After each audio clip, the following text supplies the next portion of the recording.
Mengapa ibu ada di panti lansia ini, padahal rumah dan usaha batik itu masih milik ibu? Kalimat itu keluar dari mulut Sulastri Wening dengan suara bergetar saat ia menatap pintu kamar kecil yang dikunci dari luar. Baru tadi pagi Ratih, anak perempuan yang ia besarkan dengan seluruh hidupnya, berkata bahwa tempat itu hanya untuk istirahat beberapa hari. Namun sore itu, seorang pengasuh membaca berkas yang membuat dada Sulastri terasa runtuh. Di sana tertulis bahwa ia tidak lagi layak mengurus keputusan keluarga. Sulastri ingin tertawa, tetapi yang keluar hanya napas patah. Tangannya masih mampu menarik garis malam di atas kain. Ingatannya masih mampu mengenali setiap motif warisan ibunya. Tetapi entah bagaimana, namanya mulai dihapus dari label, rekening pesanan dipindahkan, dan tanda tangannya dipakai untuk sesuatu yang tidak pernah ia setujui. Lalu telepon berdering dari rumah produksi. Ibu jangan pulang dulu, semua sudah lebih tenang tanpa ibu. Saat itulah Sulastri sadar ia bukan sedang dirawat, ia sedang disingkirkan. Pintu itu belum benar-benar tertutup ketika Sulastri merasakan dingin lantai menjalar sampai ke dadanya. Ia menggenggam ujung selendang, seolah kain tipis itu masih bisa menariknya kembali ke rumah, produksi dan ke suara canting yang selama ini menjadi napas hidupnya.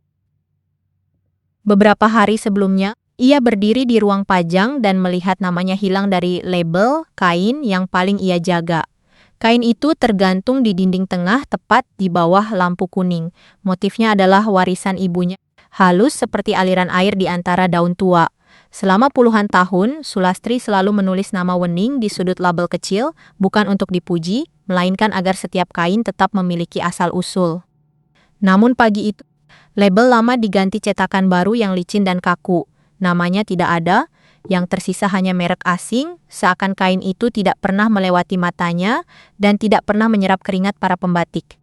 Siapa yang mengganti ini? Tanya Sulastri. Para pekerja menunduk. Hanya Mira Astuti yang berani mengangkat wajah meski matanya tampak cemas. Saya tidak menggantinya, Bu. Kemarin sore masih label lama. Dari pintu depan, Ratih datang dengan langkah cepat. Putri Sulastri itu tampak rapi seperti orang yang hendak menghadiri rapat penting. Di belakangnya Bagas berjalan sambil menatap telepon genggam. Tanya Ratih, seolah sedang membawa kabar baik. Sulastri meletakkan kain itu di atas meja. Kenapa nama lama dicopot? Bukan dicopot, Bu, disesuaikan. Pembeli sekarang suka tampilan yang bersih. Kalau semua masih terlihat seperti usaha lama, kita susah masuk pasar besar. Pasar besar mana? Bagas tertawa pendek. Ibu selalu curiga duluan, kami hanya mencoba membuka jalan. Batik Wening punya potensi besar, tetapi harus dikemas dengan cara baru. Sulastri menatap menantunya. Usaha lama yang kamu sebut itu membayar sekolah Ratih, membayar pekerja, dan menolong kalian saat usaha kalian jatuh. Senyum Bagas menipis. Ratih segera memegang lengan ibunya. Ibu jangan salah paham. Kami tidak menghapus ibu, kami hanya ingin membantu. Kata membantu terdengar lembut, tetapi di telinga Sulastri ada bunyi yang tidak enak. Ia pernah mendengar kata itu dari orang-orang yang datang menawarkan kerjasama, lalu pelan-pelan ingin menentukan makna kain. Sulastri hendak membawa kain itu ke ruang kerja, tetapi Bagas mengambil map pesanan dari tangan Mira. Nanti saya cek, biasanya Ibu Sulastri yang menentukan warna akhir, kata Mira. Mulai sekarang alurnya diatur ulang, jawab Bagas, supaya tidak berantakan. Sulastri memandang tangan Bagas. Semua pekerja sedang melihat, dan ia tidak ingin rumah produksinya menjadi tempat pertengkaran. Letakkan map itu di meja saya, gas. Bagas meletakkan map itu sedikit keras sampai beberapa canting beradu.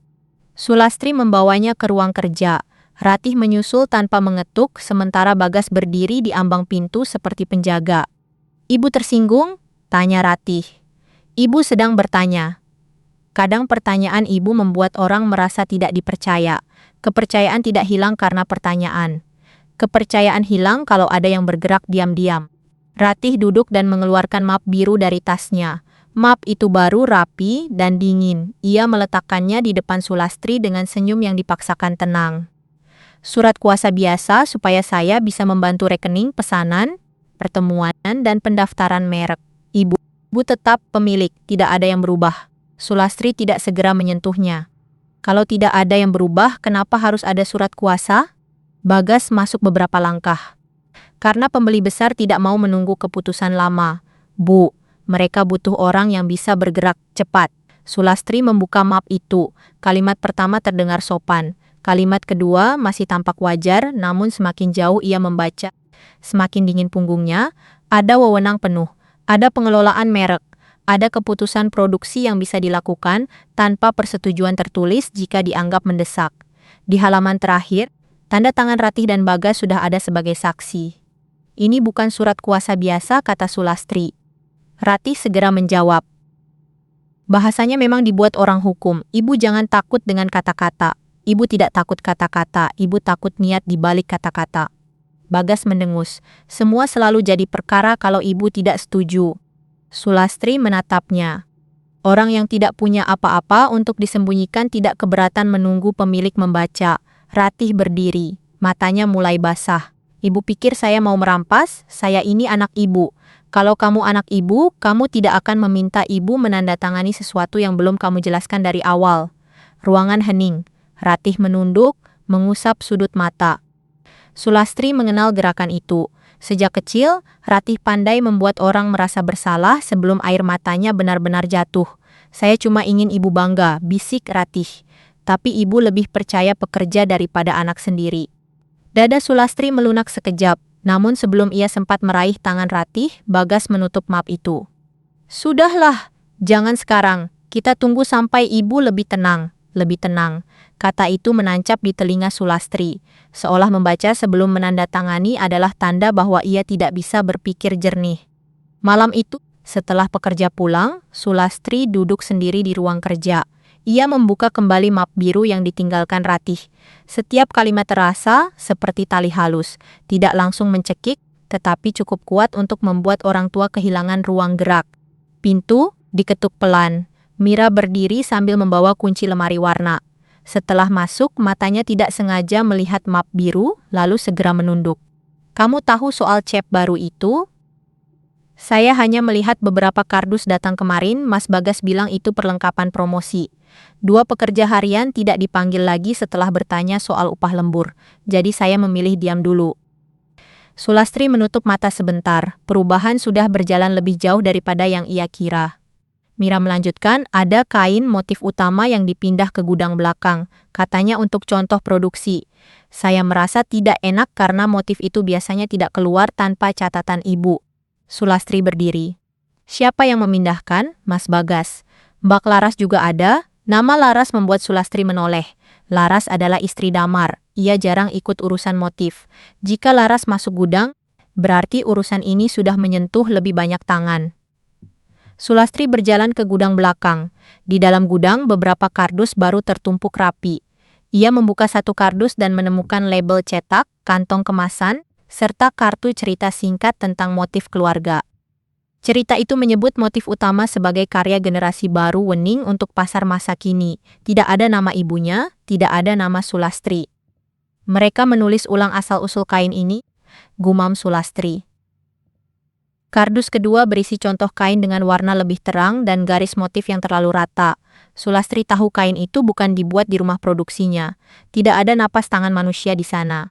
Ini cetak, kata Sulastri. Mira menutup mulutnya. Motif yang selama ini dijaga agar tidak diperlakukan sembarangan sudah dicoba dalam bentuk murah dan cepat. Tiba-tiba lampu gudang menyala penuh. Bagas berdiri di pintu bersama Ratih. Di belakang mereka, Laras muncul sambil memeluk map coklat. Sedang apa ibu malam-malam di gudang? Tanya Bagas. Sulastri mengangkat kartu cerita itu.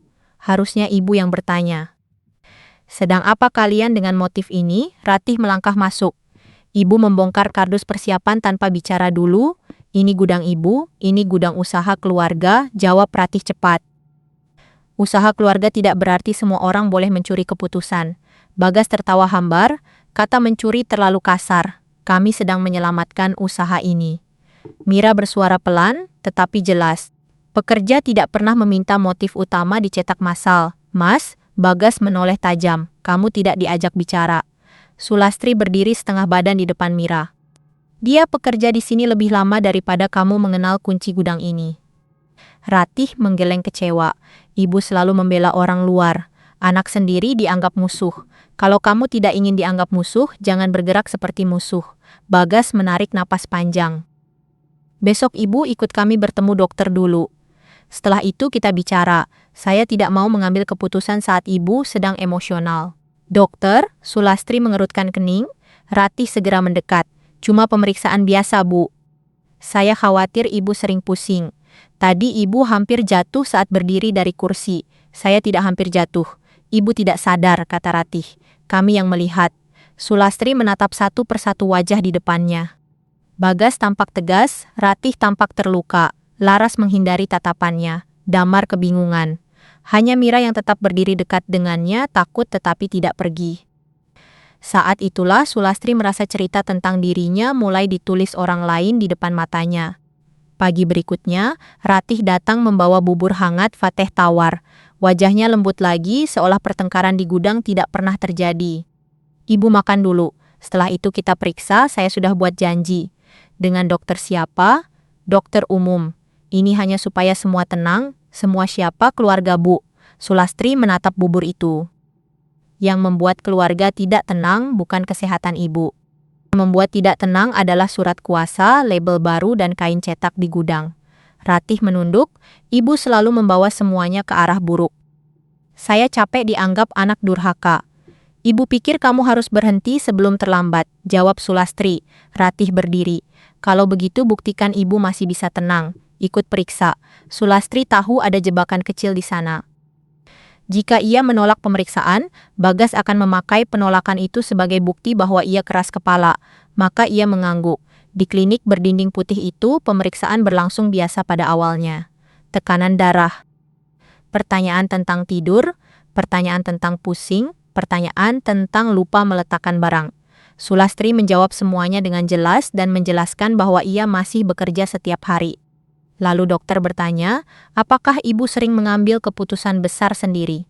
Sulastri mengerutkan kening. Keputusan besar apa? Ratih menjawab lebih dulu.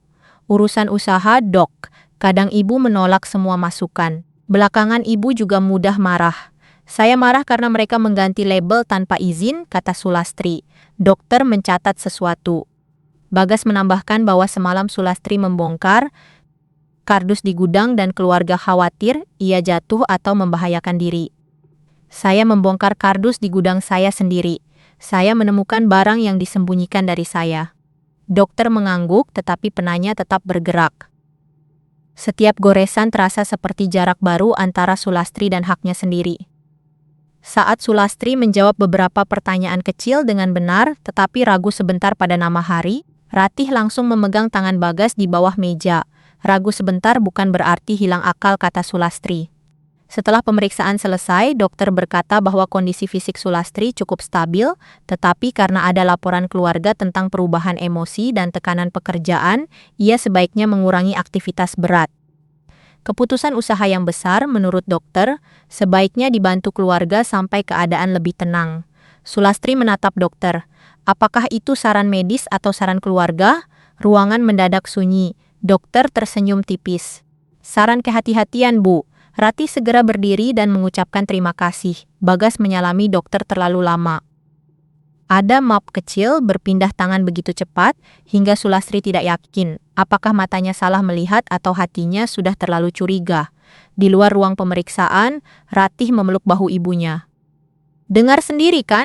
Ibu harus mengurangi beban. Sulastri melepaskan bahu itu pelan. Yang harus dikurangi adalah kebohongan. Sesampainya di rumah produksi, Ratih membawa ibunya ke ruang tengah. Di atas meja sudah ada map biru yang sama. Kini ada tambahan lembar dari klinik. Bagas meletakkannya rapi seolah semua telah menjadi urutan yang tidak bisa dibantah. Bu, kata Ratih lembut, kami tidak akan memaksa ibu menandatangani sekarang. Tapi setelah saran dokter tadi, ibu harus mempertimbangkan memberi kuasa sementara. Sementara berapa lama? Sampai ibu benar-benar pulih. Pulih dari apa? Ratih terdiam. Bagas menjawab, dari kelelahan, dari tekanan, dari kebiasaan mengurus semua sendirian. Sulastri duduk di kursi kayu. Ia lelah tetapi bukan lelah yang mereka tuduhkan. Ia lelah melihat kasih sayang dipakai sebagai kain penutup untuk menyembunyikan pisau. Bawa surat itu pergi, katanya. Ratih tersentak. Ibu bawa pergi. Bagas mengambil map itu, lalu tersenyum dingin. Baik. Kami tidak akan membicarakannya di depan ibu dulu. Di depan ibu dulu. Kalimat itu tertinggal di udara seperti asap. Menjelang malam, ketika Sulastri hendak menutup ruang kerja, ia melihat Bagas berdiri di dekat mobil. Ratih berada di sampingnya memegang berkas dari klinik. Mereka bicara pelan tetapi angin membawa sebagian suara ke arah jendela. Dokter sudah menulis cukup jelas, tanya Ratih. Cukup untuk langkah awal, jawab Bagas. Kalau ibu menolak lagi, semua orang akan paham bahwa kita melakukan ini demi keselamatan beliau. Jangan sampai ibu merasa kita jahat. Orang tua memang sering merasa diserang saat anaknya mencoba menyelamatkan mereka. Bagas membuka pintu mobil, memasukkan berkas itu ke dalam tas hitamnya, lalu menepuk tas tersebut seolah baru saja mengunci sesuatu yang berharga. Dari balik tirai ruang kerja, Sulastri melihat semuanya. Ia tidak tahu isi lengkap berkas itu, tetapi ia tahu satu hal. Pemeriksaan pagi tadi bukan untuk mengetahui kesehatannya. Pemeriksaan itu dibuat untuk mencari alasan agar suaranya tidak lagi berlaku. Malam itu Sulastri tidak langsung menutup tirai. Ia berdiri di balik jendela, memandangi tas hitam Bagas yang masuk ke dalam mobil, lalu menghilang bersama lampu merah di ujung gang. Ia ingin mengejar dan meminta berkas itu dikembalikan. Namun, kemarahan hanya akan dipakai untuk menguatkan cerita bahwa ia sudah tidak tenang. Maka ia kembali ke meja kerja dan menahan rasa takut yang mulai merayap dari ujung jari. Pagi berikutnya, pintu ruang arsip sudah tidak bisa dibuka. Sulastri memasukkan kunci yang biasa ia pakai, tetapi lubang kunci terasa asing. Ia memutar sekali, 2 kali, lalu berhenti. Dari belakang, terdengar suara Bagas yang dibuat ringan. Kuncinya diganti, Bu. Semalam ada audit kecil. Arsip terlalu penting untuk dibiarkan terbuka. Sulastri tidak menoleh. Audit siapa? Internal keluarga. Sejak kapan ibu tidak termasuk keluarga dalam usaha ini? Bagas mendekat sambil membawa segelas air. Ibu terlalu tegang. Jangan mulai pagi ini dengan kemarahan. Sulastri menatap pintu kayu itu.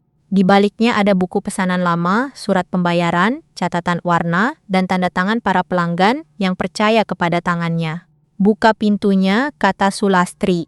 Ratih muncul dari ruang pajang. Bu, kami hanya merapikan. Banyak dokumen tercecer.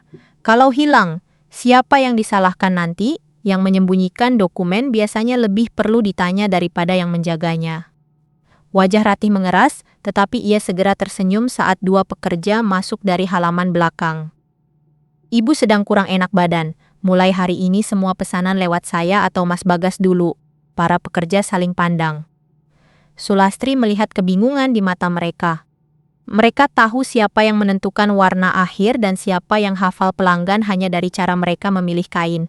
Mira datang membawa baki berisi kain basah yang baru selesai dibilas. Ketika melihat Sulastri berdiri di depan pintu arsip, langkahnya melambat. Bu, kain pesanan Bu Kartini sudah siap diperiksa. Bagas langsung menjawab, taruh di meja seleksi, nanti saya lihat. Mira tidak bergerak. Biasanya Bu Sulastri yang memastikan warna sogan terakhir. Biasanya, kata Bagas. Sekarang alurnya berubah. Sulastri mengambil kain itu dari tangan Mira. Kain masih lembab, aromanya tanah dan kayu. Ia membuka sedikit ujungnya, melihat garis yang belum sempurna di sisi bawah. Yang ini jangan dikirim dulu. Garis bawahnya perlu diperhalus. Bagas tertawa pendek. Pelanggan tidak akan melihat sedetail itu. Pelanggan yang menghargai batik tulis melihat hal yang kamu anggap kecil. Ratih menarik napas. Ibu, cukup. Cukup apa? Cukup mempermalukan kami di depan pekerja. Kata mempermalukan membuat ruangan menjadi senyap. Sulastri ingin mengatakan bahwa orang yang memalukan keluarga bukanlah orang yang mengunci pintu ibunya sendiri. Namun ia menahan diri. Pekerja tidak perlu melihat semua luka keluarga pada pagi itu. Menjelang siang, seorang kurir bank datang membawa amplop.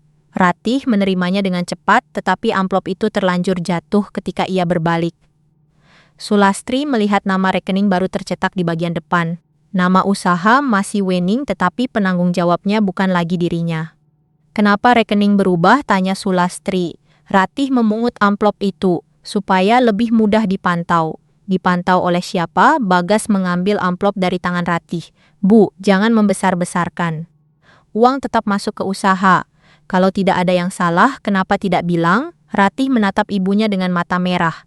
Karena setiap kali kami bilang, ibu menolak dulu. Kami harus bekerja, Bu. Tidak bisa semua menunggu persetujuan ibu yang berubah-ubah. Sulastri merasakan kalimat itu sengaja dilempar agar didengar orang, berubah-ubah. Tidak stabil, mudah marah. Kata-kata yang kemarin hanya ada di ruang dokter, kini mulai dipasang di dinding rumahnya sendiri. Pada sore hari, Ratih mengumpulkan pekerja di ruang pajang. Sulastri duduk di sudut tidak diminta bicara. Mulai hari ini, semua komunikasi pelanggan akan melalui saya. Ibu perlu istirahat, jadi jangan langsung menelepon atau mendatangi kamar ibu untuk urusan kerja. Pak Darto, pekerja tua yang paling lama membantu Sulastri, mengangkat tangan. Kalau ada motif lama yang harus dipastikan, bagaimana Mbak? Bisa tanya saya. Beberapa motif hanya Bu Sulastri yang tahu pantangannya. Bagas menyela, pantangan itu yang membuat usaha susah maju, kita hanya membuatnya lebih praktis.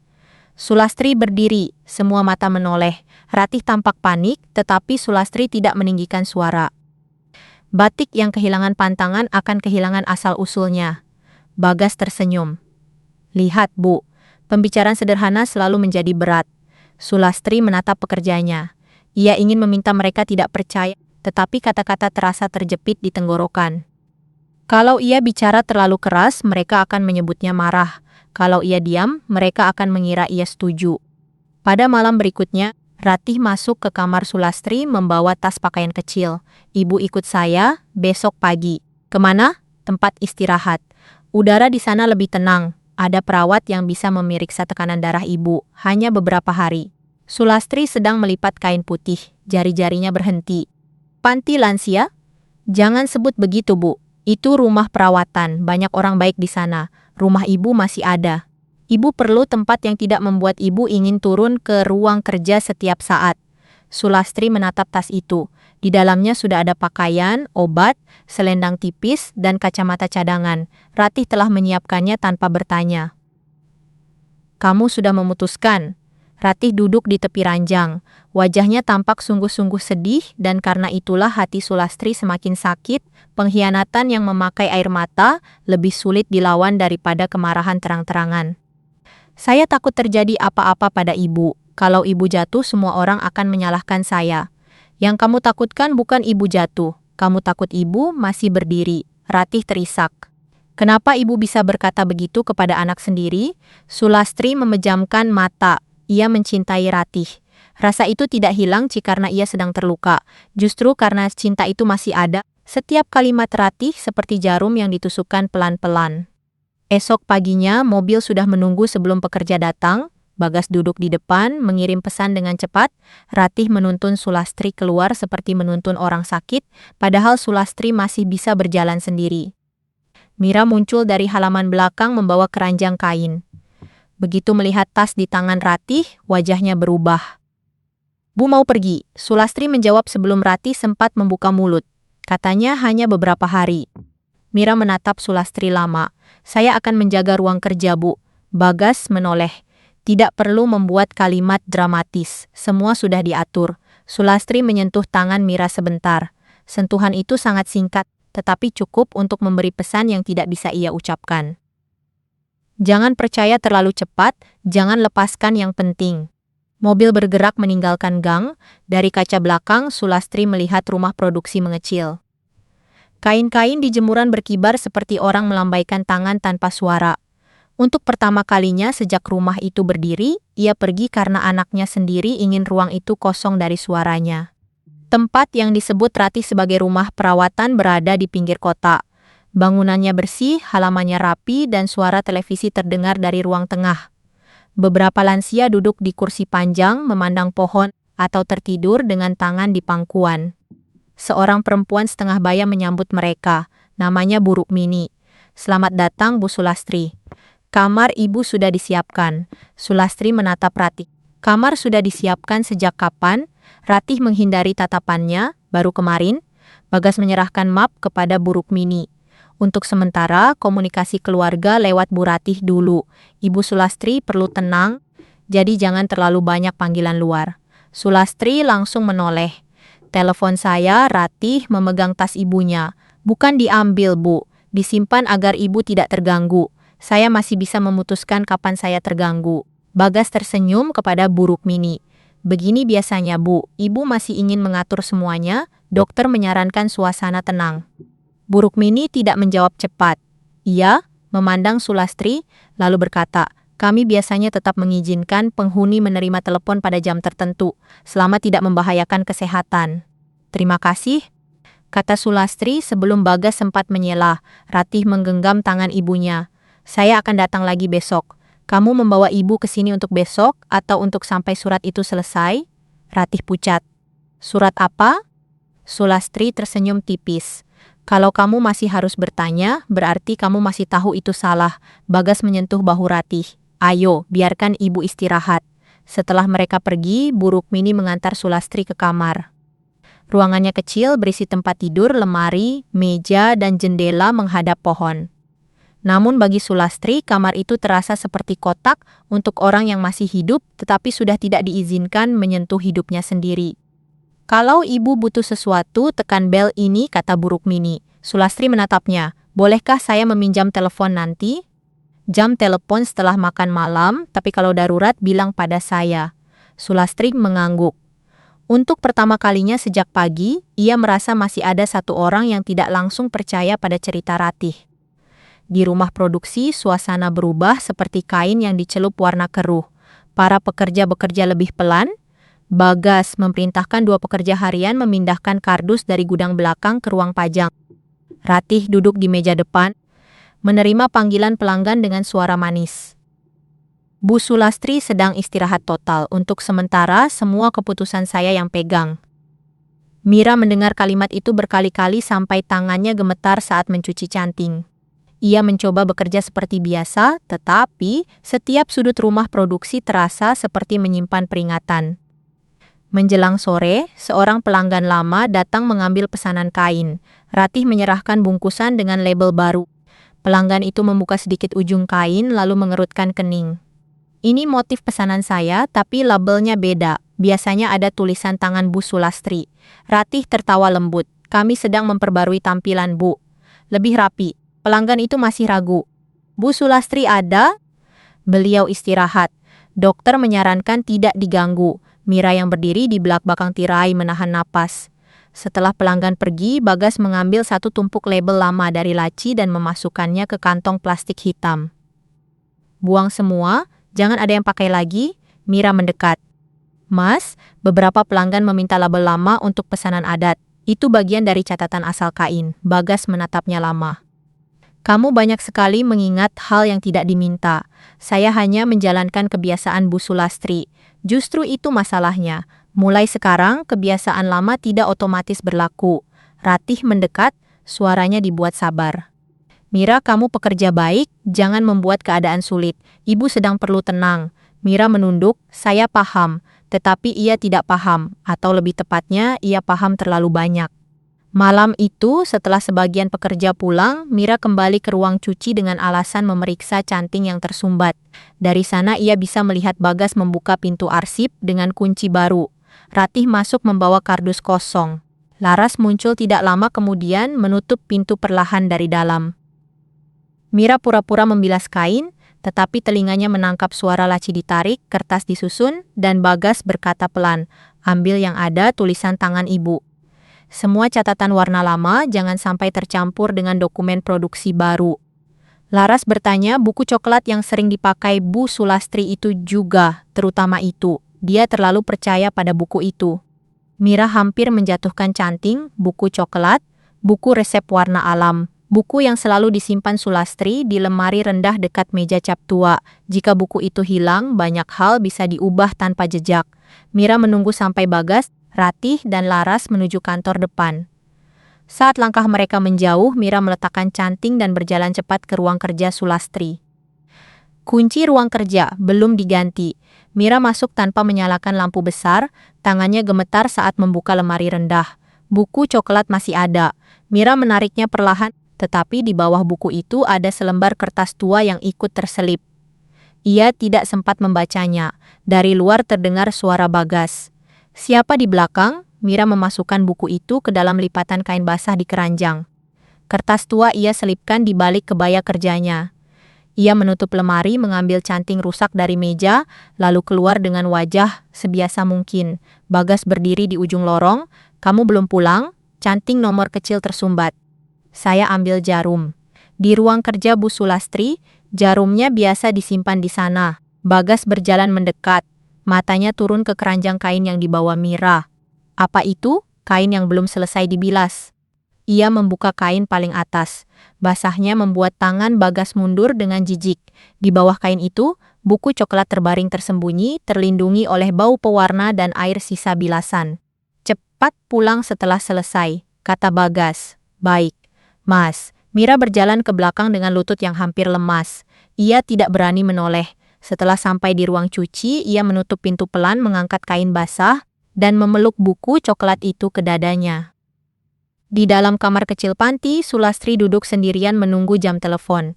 Ia belum tahu bahwa suaranya sedang diputus dari rumahnya. Ia juga belum tahu bahwa satu-satunya catatan yang bisa melawan kebohongan baru saja diselamatkan oleh tangan yang gemetar. Mira membuka halaman pertama buku itu, dan dari sela-sela kertas yang tua, jatuh sebuah catatan kecil yang tidak pernah ia lihat sebelumnya. Catatan kecil itu meluncur ke lantai basah dan hampir terseret air bilasan. Mira buru-buru memungutnya, lalu menempelkan punggung ke pintu ruang cuci ketika langkah Bagas terdengar lagi di lorong. Kertas itu tidak lebih besar dari telapak tangan. Tulisannya tua, miring, dan sebagian pudar terkena noda warna. Mira mendekatkannya ke lampu kecil, lalu membaca kalimat yang membuat napasnya tertahan. Jangan biarkan gelang bayi itu hilang. Jangan buka meja cep sebelum waktunya. Dada Mira berdebar, gelang bayi, meja cep. Dua hal itu tidak ada hubungannya dengan resep warna, tetapi muncul di antara catatan motif yang paling dijaga Sulastri. Mira, kamu masih di situ? Suara Bagas membuatnya tersentak. Ia melipat catatan itu sekecil mungkin, menyelipkannya di balik manset kebaya, lalu membungkus buku coklat dengan kain basah. Ia membuka pintu sebelum Bagas mengetuk. Saya membersihkan canting kecil, Mas. Bagas menatap keranjang kain di dekat kakinya. Kenapa lama sekali? Kalau malamnya mengeras, besok tersumbat. Mulai besok, kamu tidak boleh masuk ruang kerja Bu Sulastri tanpa izin saya. Kalau menemukan dokumen lama, langsung serahkan. Jangan merasa semua yang tua itu suci. Mira menunduk, bukan karena patuh, melainkan agar Bagas tidak melihat ketakutan di matanya. Setelah Bagas pergi, Mira keluar lewat halaman belakang. Di ujung gang, Damar berdiri dekat motor tua dan terkejut melihat bungkusan di pelukan Mira.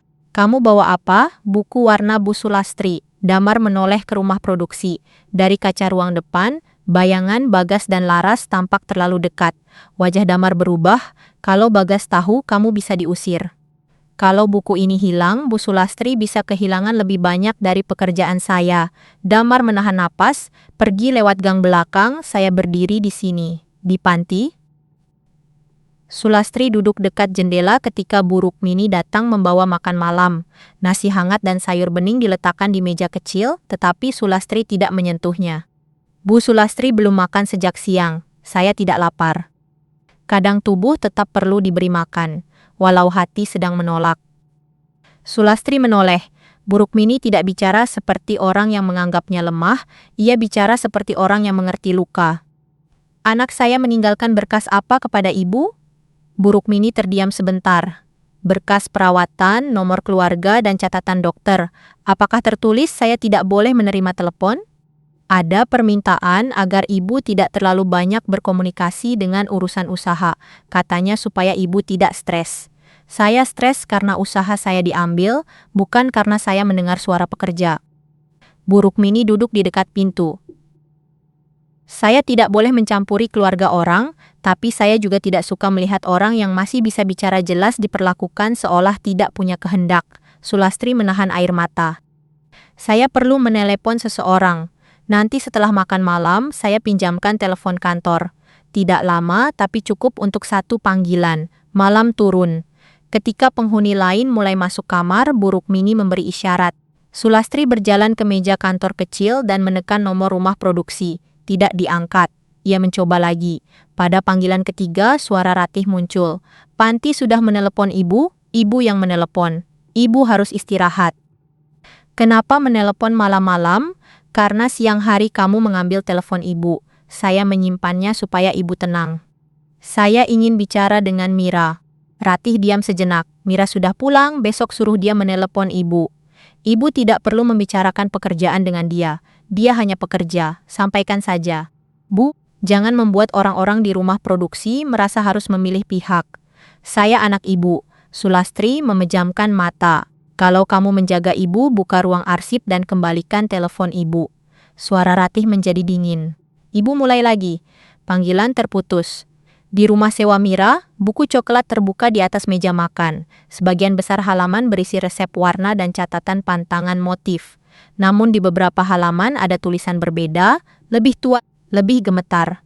Anak perempuan yang hilang tidak selalu pergi jauh. Tulisan itu bukan tulisan Sulastri. Mira pernah melihat tulisan lama peninggalan Ibu Sulastri dan bentuk hurufnya mirip. Di halaman lain, ada kalimat yang lebih pendek. Gelang kecil disimpan bukan untuk masa lalu, tetapi untuk hari ketika kebenaran tidak bisa ditahan lagi. Mira menutup buku itu. Ia ingin menganggapnya urusan keluarga, tetapi mengapa Bagas begitu takut? Mengapa ada kata bayi, gelang, dan meja cap dalam buku yang seharusnya hanya bicara tentang kain? Pagi harinya, Ratih datang ke panti membawa buah dan senyum yang terlalu rapi. Ia membuka tirai, mengatur bantal, lalu duduk di tepi ranjang. Ibu tidur nyenyak. Saya tidur cukup. Panti ini bagus kan? Saya pilih yang paling bersih. Saya tidak meminta dipilihkan tempat. Ratih menarik napas. Ibu masih marah. Marah adalah tanda saya masih merasa. Ibu harus berhenti menyerang saya. Kalau orang dengar, mereka pikir saya anak jahat. Apa yang kamu takutkan, Ratih? Ibu marah atau orang tahu kenapa ibu marah? Ratih meletakkan jeruk di meja. Usaha itu juga hidup saya. Dari kecil saya tidur di antara bau malam dan kain basah. Saya juga berhak. Berhak tidak sama dengan boleh memaksa. Saya mengambil tanggung jawab karena ibu tidak mau melepas. Sulastri mendengar kata mengambil dan merasakan sesuatu yang selama ini disembunyikan Ratih muncul ke permukaan. Ratih tidak merasa sedang merebut. Ia merasa sedang menagih. Kalau ibu tidak pernah percaya pada saya, untuk apa saya menjadi anak ibu selama ini?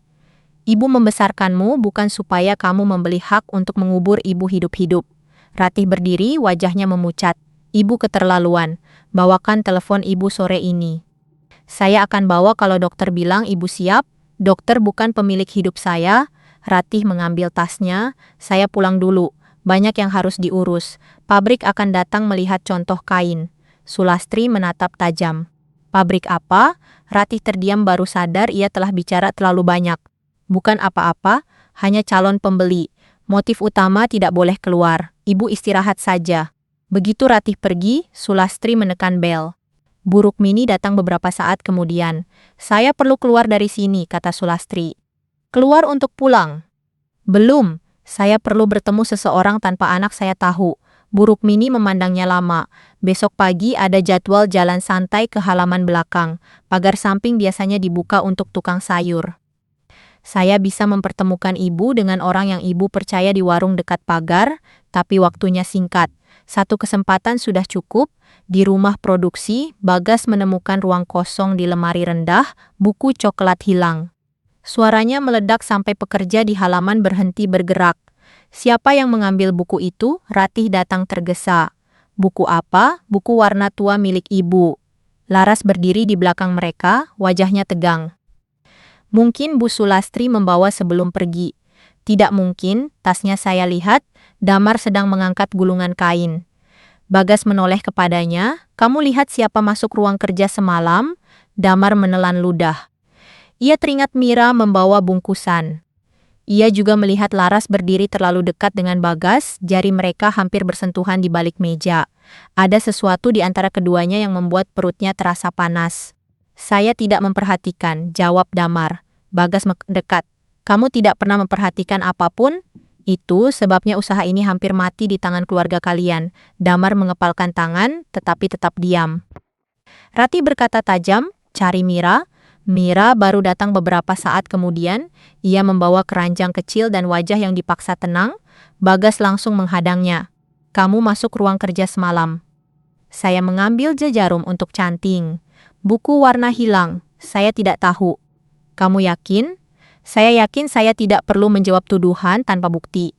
Bagas tertawa dingin, sekarang pekerja bicara seperti pemilik. Ratih memegang lengan Bagas. Jangan di depan semua orang. Jangan di depan semua orang, justru harus di depan semua orang. Supaya jelas, siapapun yang menyembunyikan dokumen keluarga akan dianggap mencuri. Kata mencuri membuat wajah Mira memerah. Pak Darto hendak maju, tetapi Mira menggeleng kecil. Saya sudah bertahun-tahun menjaga kain di sini. Kalau saya mau mencuri, saya tidak akan mencuri buku tua. Bagas mendekat sampai suaranya rendah. Kadang yang tua lebih berbahaya daripada uang. Mira terdiam. Kalimat itu bukan ancaman biasa. Itu pengakuan kecil bahwa buku itu memang menyimpan sesuatu. Sementara itu, Sulastri duduk di bangku belakang panti saat jalan pagi. Di luar pagar samping, Pak Haryo menunggu dengan topi lusuh. Ia dulu membantu keluarga Wening mencatat surat pesanan dan dokumen warisan. Bu Sulastri, saya tidak menyangka akan bertemu ibu di tempat begini. Saya juga tidak menyangka masih harus membuktikan bahwa saya belum hilang. Apa yang bisa saya bantu? Sulastri menunjukkan catatan pendek yang ia tulis malam sebelumnya. Saya perlu tahu apakah pernah ada catatan keluarga tentang gelang bayi atau meja cap tua milik ibu saya. Wajah Pak Haryo berubah. Dari mana ibu mendengar itu? Jadi benar ada sesuatu. Pak Haryo memandang ke kiri dan kanan. Dulu, almarhumah ibu-ibu pernah menitipkan beberapa salinan catatan kepada saya. Katanya jika suatu hari motif utama diperebutkan, saya harus memastikan garis asal-usulnya tidak dipalsukan. Garis asal-usul motif? Iya, Bu. Ada hal lama yang disimpan karena dianggap terlalu menyakitkan untuk dibuka. Hal apa? Pak Haryo belum sempat menjawab. Dari kejauhan, suara buruk Mini terdengar lebih keras dari biasa. Bu Sulastri, waktunya masuk. Itu bukan panggilan biasa, itu peringatan. Sulastri menoleh dan melihat mobil Ratih berhenti di halaman depan panti. Pak Haryo segera mundur, saya akan datang lagi kalau aman. Jangan buka meja cep sendiri, Bu. Jangan sebelum ada saksi. Kenapa? Pak Haryo menatapnya dengan mata takut, karena setelah meja itu dibuka, tidak ada yang bisa pura-pura tidak tahu. Sulastri kembali ke bangku tepat sebelum Ratih datang dari lorong samping. Putrinya melihat sekeliling dengan curiga. Ibu bicara dengan siapa? Dengan angin pagi. Ibu jangan main-main. Sulastri memandang wajah Ratih.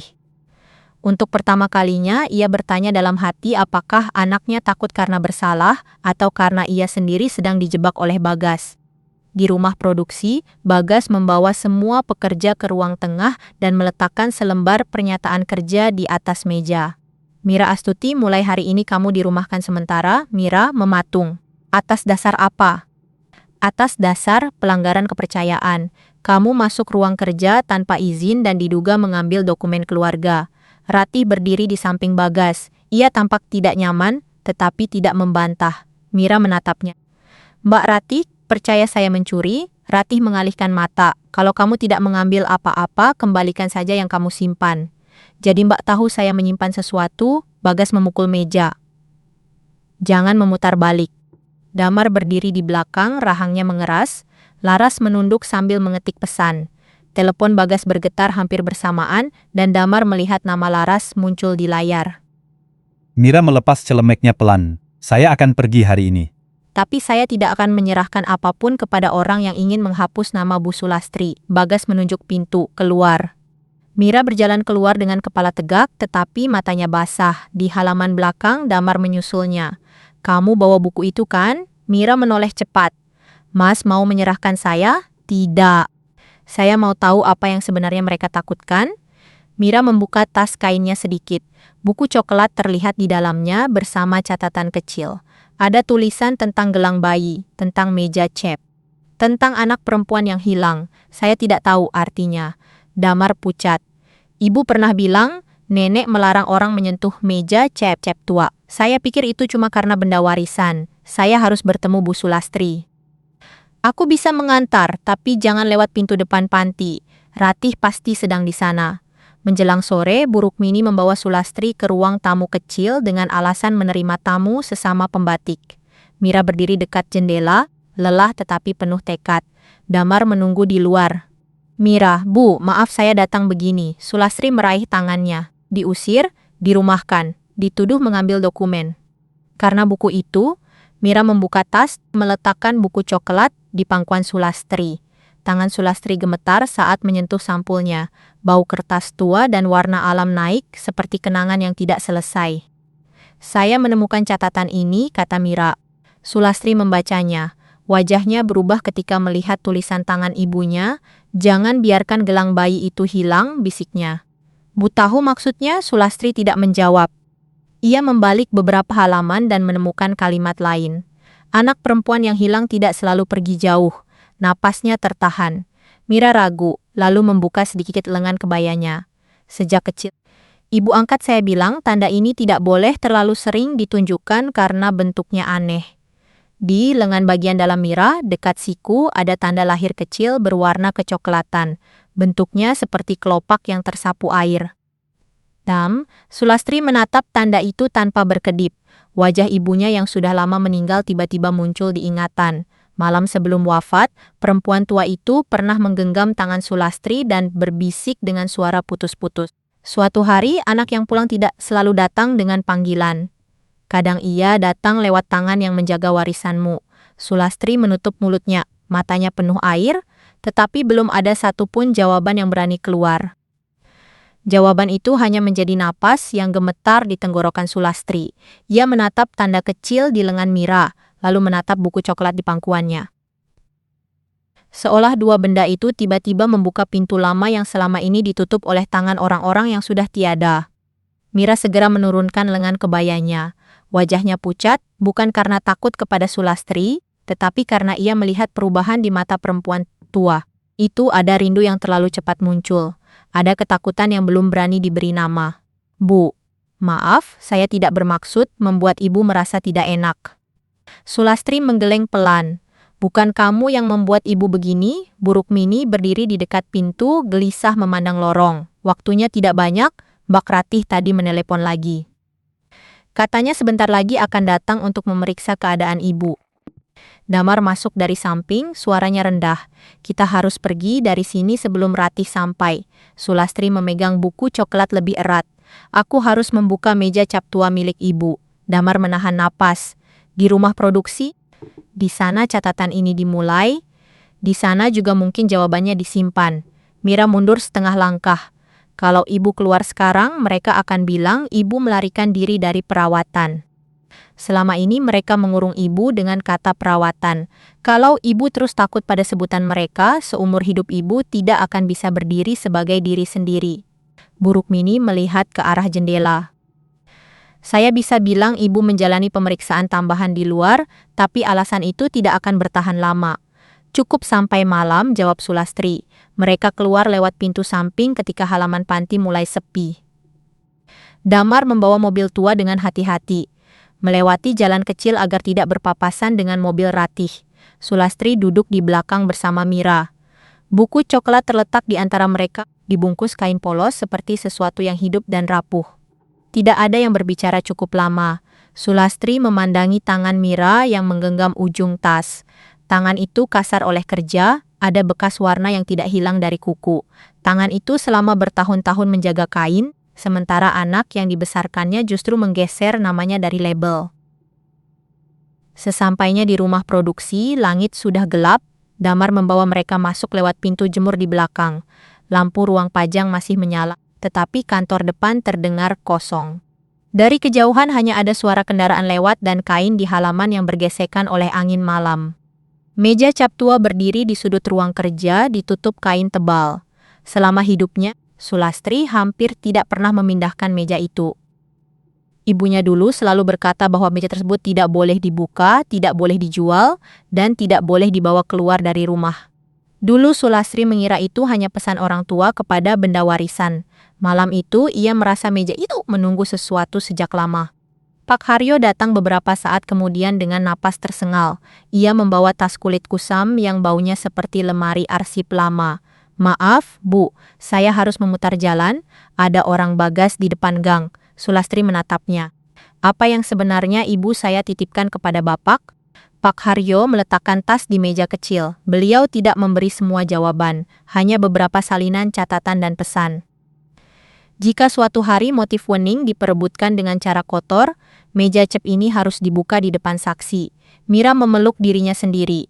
Saya sebaiknya menunggu di luar. Sulastri langsung menggenggam tangannya. Tidak, kamu yang membawa buku itu kembali.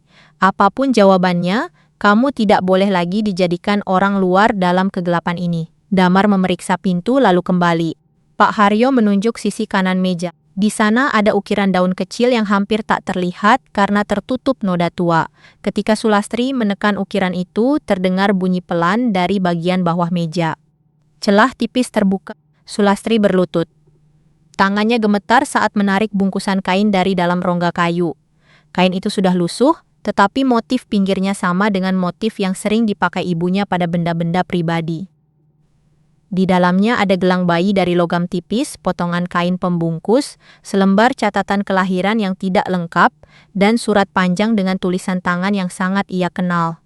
Ia tidak sanggup membaca. Pak Haryo mengambil surat itu dengan hati-hati, lalu mulai membacakannya dengan suara bergetar. Jika surat ini sampai dibuka, berarti dosa diamku sudah tiba di depan pintu.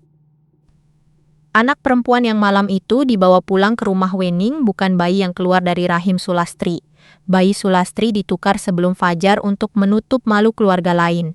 Aku tahu setelah terlambat. Aku takut menghancurkan rumah tangga anakku, takut membuat seorang bayi kehilangan pangkuan, dan takut kebenaran menjadi pisau di tangan orang yang salah. Mira menutup mulut. Damar mundur sampai punggungnya menyentuh dinding. Sulastri merasa seluruh ruang kerja berputar, tetapi kedua lututnya tidak sanggup berdiri. Pak Haryo melanjutkan dengan suara lebih pelan. Aku menyimpan gelang, kain pembungkus, dan tanda lahir sebagai penanda. Jika suatu hari anak yang hilang pulang lewat jalan yang tidak disangka, jangan usir dia. Jangan pula buang anak yang dibesarkan dengan susu dan air mata. Tetapi jangan biarkan warisan perempuan Wening jatuh ke tangan orang yang menjual kebenaran demi uang. Surat itu berhenti di tangan Pak Haryo. Hening turun begitu berat sampai suara hujan kecil di atap terdengar seperti isak. Mira berbisik, tidak mungkin, saya hanya bekerja di sini. Sulastri mengulurkan tangan tetapi berhenti di tengah jalan. Ia takut sentuhannya terlalu mendadak, takut membuat Mira merasa dirampas dari hidupnya sendiri. Aku juga ingin berkata tidak mungkin, ucap Sulastri. Pak Haryo membuka salinan lain, ada catatan dari bidan lama, tidak lengkap tetapi cukup menunjukkan ada 2 bayi perempuan pada malam yang sama. Satu dibawa keluar sebelum fajar, satu didaftarkan sebagai bayi keluarga Wening. Damar menatap ibunya dengan wajah hancur. Jadi Ratih, jangan ucapkan namanya dengan kebencian, potong Sulastri. Apapun yang terjadi malam itu, dia tumbuh di pangkuanku. Salah orang dewasa tidak boleh langsung menjadi batu untuk melempar anak. Mira menangis tanpa suara, lalu saya ini siapa, Bu? Pertanyaan itu menusuk lebih dalam daripada surat di tangan Pak Haryo. Sulastri memandang perempuan yang selama ini datang paling pagi, pulang paling akhir, dan tidak pernah meminta tempat khusus meski tangannya paling banyak menjaga warisan keluarga. Kamu adalah luka yang pulang tanpa tahu jalan pulangnya, bisik Sulastri. Dan aku adalah ibu yang terlalu lama tidak tahu bahwa ia kehilangan. Mira jatuh berlutut. Sulastri memeluknya dengan tangan gemetar. Tidak ada kebahagiaan yang mudah, tidak ada teriakan syukur. Yang ada hanya 2 perempuan yang dipertemukan oleh rahasia tua, sambil menyadari bahwa bertemu pun bisa terasa seperti berkabung.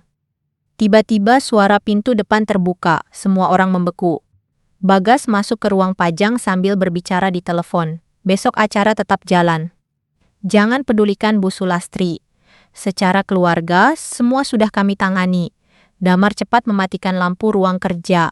Mereka bersembunyi di balik tirai tebal yang memisahkan ruangan. Beberapa detik kemudian, langkah lain terdengar. Gelang kaki kecil itu membuat wajah Damar berubah. Laras. Bagas, kalau buku itu ketemu bagaimana, bisik Laras. Kalau Mira yang pegang, dia belum tentu paham semua. Kamu yakin?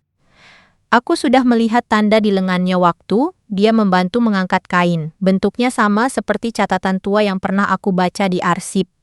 Karena itu dia harus keluar sebelum Bu Sulastri menghubungkan semuanya. Sulastri menutup mulutnya lagi, kini bukan karena sedih, melainkan agar amarahnya tidak meledak. Laras berkata lebih pelan, Ratih tidak tahu? Ratih hanya perlu percaya bahwa semua ini memang haknya. Orang yang merasa paling berhak lebih mudah digerakkan. Damar memejamkan mata. Kalimat itu menghantamnya dengan rasa malu. Ia selama ini menganggap dirinya hanya tidak ingin memperkeruh keluarga. Ternyata diamnya memberi ruang bagi Bagas untuk mengendalikan semua orang. Bagas melanjutkan, setelah uang lisensi cair, kita tidak perlu pura-pura lama-lama. Damar curiga, kata Laras. Damar curiga pada bayangan sendiri tapi tidak pernah berani. Damar mengeluarkan telepon genggam dengan tangan gemetar. Ia merekam suara itu dari balik tirai. Untuk pertama kalinya, ia tidak ingin lagi menjadi orang yang hanya tahu tetapi tidak berani membuktikan. Bagas dan Laras masuk ke kantor depan. Mereka membicarakan daftar tamu, kain contoh, sambutan Ratih, dan posisi kamera. Setelah suara mereka menjauh, Pak Haryo memberi isyarat agar semua keluar lewat belakang. Sulastri menatap bungkusan kain. Bukti asli di bawah Pak Haryo. Mira tidak boleh memegangnya. Mira menghapus air mata. Saya bisa menyimpannya, Bu. Justru karena mereka sudah menuduhmu. Kamu tidak boleh membawa sesuatu yang bisa mereka jadikan alasan baru. Pak Haryo mengangguk. Saya akan simpan di tempat aman. Salinan ada pada saya.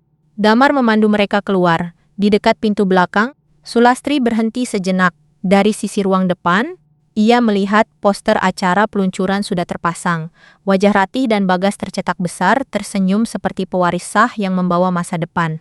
Di bawahnya tertulis bahwa generasi baru Wening akan memperkenalkan arah baru batik keluarga. Sulastri ingin merobeknya, namun tangannya hanya mengepal. Besok poster itu tidak perlu dirobek diam-diam. Besok, kebohongan di atasnya harus runtuh di tempatnya sendiri. Mereka tidak kembali ke panti. Damar membawa Sulastri ke rumah kecil Pak Haryo di gang yang lebih tenang. Bu Rukmini sudah menunggu di sana dengan wajah cemas. Saya hampir tidak bisa menahan pertanyaan Mbak Ratih, katanya. Dia datang ke panti. Saya bilang ibu tidur setelah minum obat. Kalau dia masuk kamar, semua selesai. Sulastri menggenggam tangannya. Terima kasih, ibu sudah mempertaruhkan pekerjaan ibu untuk orang yang bahkan bukan keluarga. Bu Rukmini tersenyum getir. Saya hanya tidak sanggup melihat orang sehat dikubur dalam berkas. Mira duduk di kursi dekat dinding. Pandangannya kosong. Sulastri mendekatinya dan duduk di hadapannya. Kamu tidak harus memanggilku apapun malam ini. Mira mengangkat wajah. Saya memikirkan perempuan yang membesarkan saya. Kalau semua ini benar, apakah hidup saya selama ini palsu? Tidak. Orang yang memberimu makan, memandikanmu, dan menjagamu tidak menjadi palsu, karena darahmu berasal dari tempat lain. Aku tidak akan merampas masa lalumu seperti orang merampas kain dari tangan pembatik. Lalu Mbak Ratih, Sulastri diam lama. Dia anak yang aku besarkan. Itu tidak berubah, tapi kejahatan yang dilakukan hari ini juga tidak bisa dihapus, hanya karena dulu aku menidurkannya di pangkuan. Damar meletakkan teleponnya di meja. Bu? Aku punya rekaman Bagas dan Laras. Mereka tahu soal tanda Mira. Mereka juga bicara soal uang lisensi. Sulastri memandang putranya. Kamu yakin mau berdiri di depan mereka? Damar menunduk. Aku takut. Tapi aku lebih takut kalau besok aku masih diam. Telepon Bu Rukmini berdering. Ia melihat layar lalu memberikannya kepada Sulastri. Ratih. Sulastri menerima telepon itu. Ya. Suara Ratih terdengar tajam.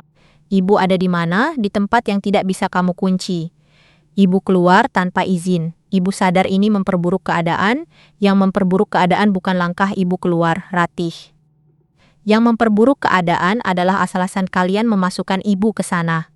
Ibu bersama Mira, kan? Sulastri menatap Mira yang langsung menunduk. Kenapa kamu bertanya begitu?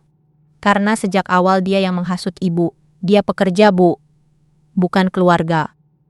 Kenapa ibu selalu melihat dia seolah dia lebih pantas dipercaya daripada anak sendiri? Pertanyaan itu mengenai bagian paling luka dari malam tersebut.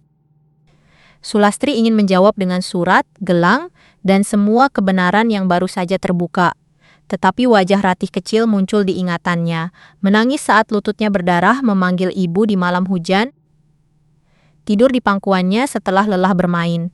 Kebenaran yang dilempar dengan amarah bisa menjadi pisau bagi semua orang. Mira tidak membuat ibu melakukan apapun, kata Sulastri. Keserakahan kalian yang membuat ibu berdiri. Kalau ibu datang besok dan membuat keributan, saya tidak tahu apakah saya masih bisa menganggap ibu ingin keluarga ini baik. Keluarga yang baik tidak dibangun dari tanda tangan palsu. Ratih menarik napas keras. Jadi ibu memilih mereka, ibu memilih kebenaran. Panggilan terputus. Hujan mulai turun di luar, menimpa genteng rumah Pak Haryo seperti suara canting mengetuk mangkuk. Tidak ada yang bicara untuk beberapa saat. Pak Haryo menyusun salinan surat di atas meja.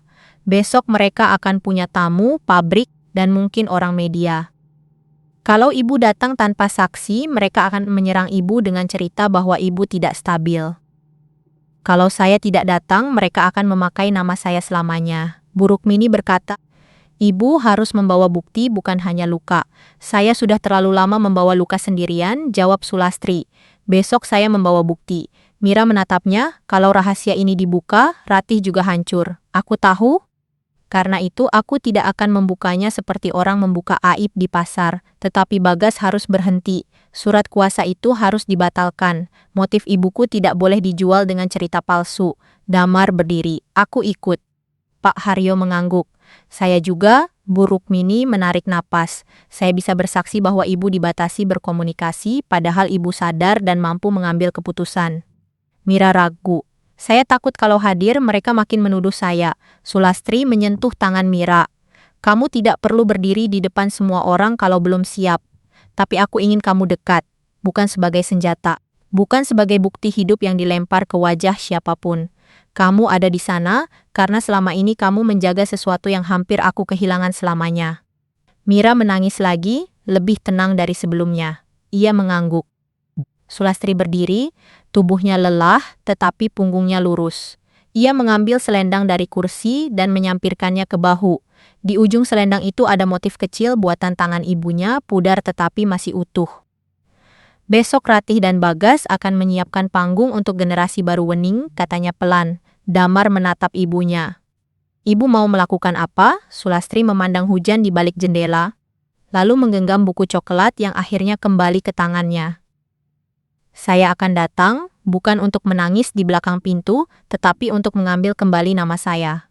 Pagi itu, Sulastri tidak menunggu keberanian datang 2 kali.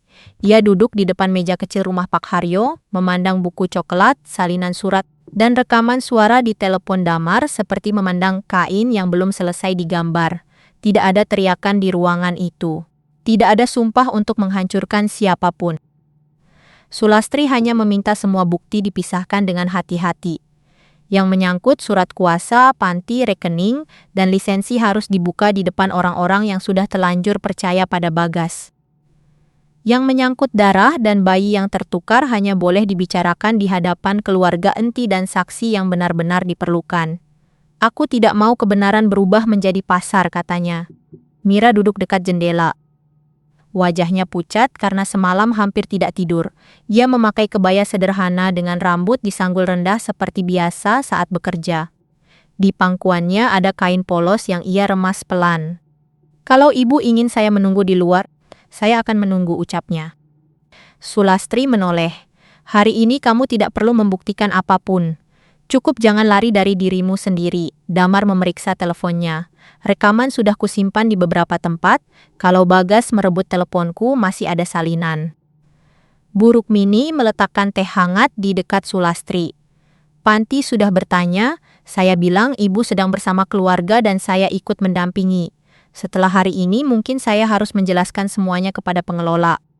Sulastri menggenggam tangan perempuan-puan itu. Maaf karena ibu terseret.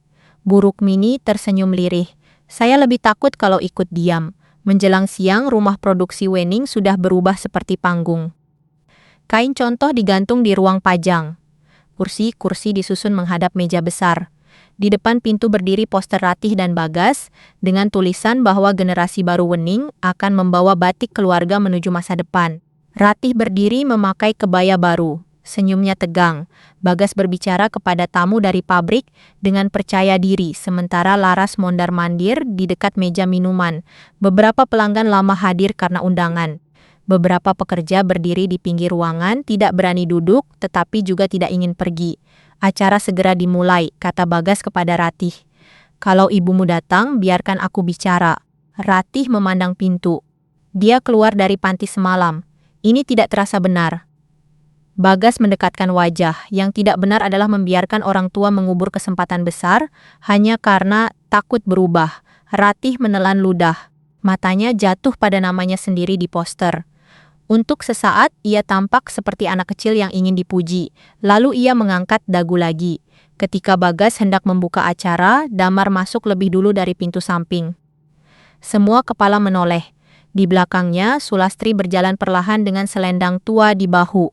Pak Haryo membawa tas kulit. Bu Rukmini berjalan tenang, Mira mengikuti beberapa langkah di belakang, tidak bersembunyi, tetapi tidak mencari perhatian. Ratih segera menghampiri. "Ibu, kenapa datang tanpa memberitahu?" Sulastri menatap ruang pajang yang namanya hampir lepas dari dindingnya sendiri. "Sejak kapan pemilik rumah perlu izin untuk masuk?" Bagas tersenyum kepada tamu. "Maaf, Bapak dan Ibu. Ibu Sulastri masih dalam masa pemulihan, beliau mungkin sedikit lelah." Damar berdiri di samping ibunya. "Jangan ucapkan itu lagi," Bagas menoleh tajam. "Damar, jangan ikut campur. Hari ini aku justru terlambat ikut campur." Sulastri berjalan ke tengah ruangan. Suaranya tidak keras, tetapi cukup membuat semua orang diam. "Sebelum acara ini dilanjutkan, saya ingin bertanya. Siapa yang mengatakan bahwa saya telah menyetujui lisensi motif utama Wening?" Seorang pria dari pabrik berdiri ragu. "Kami menerima berkas kuasa dari keluarga, Bu. Di sana tertulis Bu Ratih dan Pak Bagas berwenang mewakili." "Apakah Bapak pernah bertemu saya ketika surat itu dibuat?" "Tidak, Bu." Sulastri membuka map. "Saya tidak pernah memberi kuasa penuh. Tanda tangan di surat ini bukan tanda tangan saya." Ratih menoleh cepat kepada Bagas. "Apa maksud Ibu?" Bagas tertawa pendek. "Tanda tangan orang tua bisa berubah. Jangan membuat tuduhan di depan tamu." Pak Haryo mengeluarkan salinan dokumen lama. "Saya membawa contoh tanda tangan Bu Sulastri dari beberapa dokumen resmi dan pesanan lama. Perbedaannya jelas, kalau perlu bisa diperiksa oleh pihak yang berwenang." Bisik-bisik mulai memenuhi ruangan. Bagas berusaha tetap tenang, tetapi rahangnya mengeras. Bu Rukmini maju. "Saya juga bersaksi bahwa Bu Sulastri tidak pernah terlihat kehilangan kesadaran di panti. Beliau meminta teleponnya dikembalikan." Pembatasan komunikasi datang dari keluarga bukan karena beliau tidak mampu bicara. Bagas menunjuknya. "Ibu bukan keluarga." "Benar," jawab Bu Rukmini. "Justru karena itu saya tidak punya alasan untuk menutup kebohongan keluarga." Damar menyalakan rekaman. Suara Bagas terdengar jelas, bicara tentang acara yang tetap jalan, tentang Sulastri yang sudah ditangani, dan tentang uang lisensi yang akan membuatnya tidak perlu berpura-pura lama-lama. Lalu terdengar suara Laras, pelan namun nyata, menanyakan tentang buku dan kecurigaan Damar. Wajah Laras langsung pucat. Damar menatap istrinya dengan mata basah. "Jadi selama ini benar," ucapnya. Laras berbisik. "Damar, dengarkan dulu. Tidak di rumah Ibu, tidak hari ini." Ratih tampak kehilangan pijakan. "Bagas, apa ini?" Bagas mencoba merebut telepon Damar, tetapi Pak Darto dan dua pekerja berdiri menghalangi. Tidak ada yang menyentuhnya, namun jalan Bagas tertutup. Pihak pabrik berdiri. "Kami tidak bisa melanjutkan acara jika ada sengket kuasa dan dugaan pemalsuan. Ini hanya masalah keluarga," kata Bagas cepat. "Kontrak tetap bisa dibicarakan." Sulastri menatapnya. "Tidak ada kontrak, tidak ada lisensi, tidak ada selembar motif utama Wening yang keluar dari rumah ini dengan cerita palsu." Ratih menangis. "Ibu puas? Semua orang sekarang melihat keluarga kita seperti tontonan." Sulastri mendekatinya. "Yang membuat keluarga ini menjadi tontonan bukan kebenaran, Ratih. Yang membuatnya runtuh adalah panggung yang kalian bangun untuk kebohongan." "Aku anak Ibu. Aku berhak menjaga usaha ini. Kamu berhak dicintai.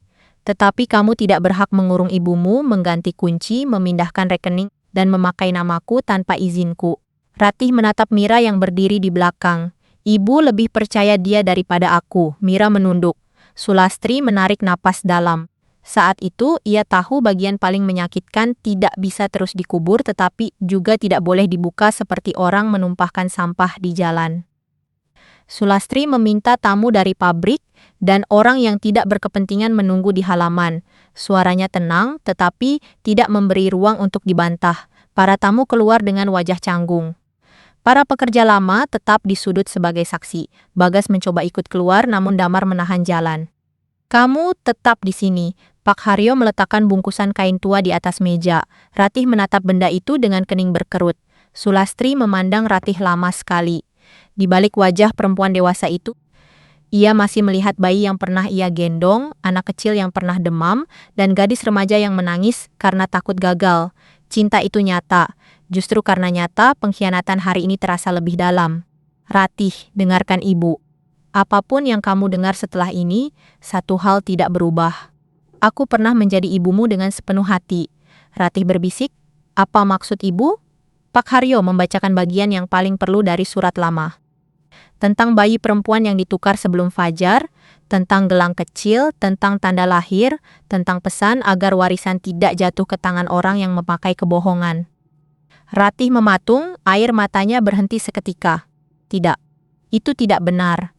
Sulastri menggeleng. Andai tidak benar, aku akan menjadi orang pertama yang bersyukur. Ratih menoleh kepada Mira. Jadi dia yang sebenarnya? Mira menangis. Saya baru tahu semalam. Saya tidak pernah datang untuk mengambil apapun. Diam. Ratih menjerit. Kamu pekerja di sini. Kamu bukan keluarga. Sulastri berdiri di antara mereka. Tidak ada yang mengambil masa kecilmu. Tidak ada yang mencabut tahun-tahun ketika aku merawatmu. Tapi kamu hampir mengambil hidupku ketika aku masih bernapas. Bagas memukul meja. Cerita bayi ini tidak ada hubungannya dengan bisnis. Ratih dibesarkan sebagai anak keluarga Wening. Dia tetap pantas memimpin. Sulastri menatapnya dingin. Kamu tidak membela Ratih. Kamu membela jalanmu menuju uang. Laras menangis di sudut. Damar tidak menoleh lagi kepadanya. Ia hanya berkata pelan, kita selesai. Bagas masih berusaha berbicara tentang kuasa dan kontrak, tetapi Pak Haryo sudah memanggil pihak yang berwenang untuk mencatat laporan awal. Ketika dua petugas datang, suara Bagas mengecil. Ia tidak lagi berdiri seperti penguasa rumah. Ia hanya seorang laki-laki yang dikelilingi bukti. Sulastri mengambil map kontrak dari meja. Ia tidak merobeknya, dengan amarah meledak. Ia hanya membuka halaman terakhir, menunjuk bagian tanda tangan, lalu meletakkannya di depan petugas. Ini yang harus diperiksa. Saya tidak pernah menyetujui. Pihak pabrik meminta maaf dan menarik diri. Mereka berjanji tidak memakai satupun motif sebelum persoalan selesai secara hukum. Sulastri mengangguk. Ia tidak ingin tepuk tangan. Ia hanya ingin kerusakan berhenti. Setelah semua tamu pergi, ruang pajang tampak lelah. Kursi miring, gelas teh belum dibereskan, dan poster Ratih bersama Bagas masih berdiri di dekat pintu. Damar melepas poster itu pelan, lalu melipatnya tanpa merobek. Ratih duduk di kursi, wajahnya kosong. Bagas dibawa untuk dimintai keterangan. Laras pulang bersama saudaranya setelah Damar menolak mendengar pembelaan. Mira membantu Pak Darto menurunkan kain contoh yang dicetak massal. Sulastri mendekati Ratih. Pulanglah dulu. Besok kita bicara kalau hatimu tidak lagi terbakar. Ratih mengangkat wajah. Ibu masih mau bicara denganku? Aku masih orang yang membesarkanmu, tetapi jangan minta aku berpura-pura tidak sakit. Kalau aku bukan darah ibu, apa yang tersisa pilihanmu? Kamu bisa menjadi anak yang mengakui salah, atau orang asing yang terus menuntut hak dari luka orang lain. Ratih menangis tanpa suara. Untuk pertama kalinya, tangis itu tidak terasa seperti alat. Ia terlihat seperti orang yang kehilangan cermin tempat ia biasa melihat dirinya. Sulastri menoleh kepada Mira. Kamu juga dengar, darah tidak otomatis menjadikanmu pemilik segalanya. Aku tidak akan mengganti satu ketidakadilan dengan ketidakadilan baru. Mengangguk, saya tidak meminta apapun hari ini, saya hanya ingin ibu tidak dikurung lagi. Malam itu, Sulastri tidak kembali ke panti. Ia duduk di ruang kerja, di depan meja cap tua yang sudah terbuka. Di atas meja ada buku coklat, gelang bayi, dan surat lama. Mira datang membawa teh, lalu berhenti di ambang pintu. Boleh saya masuk?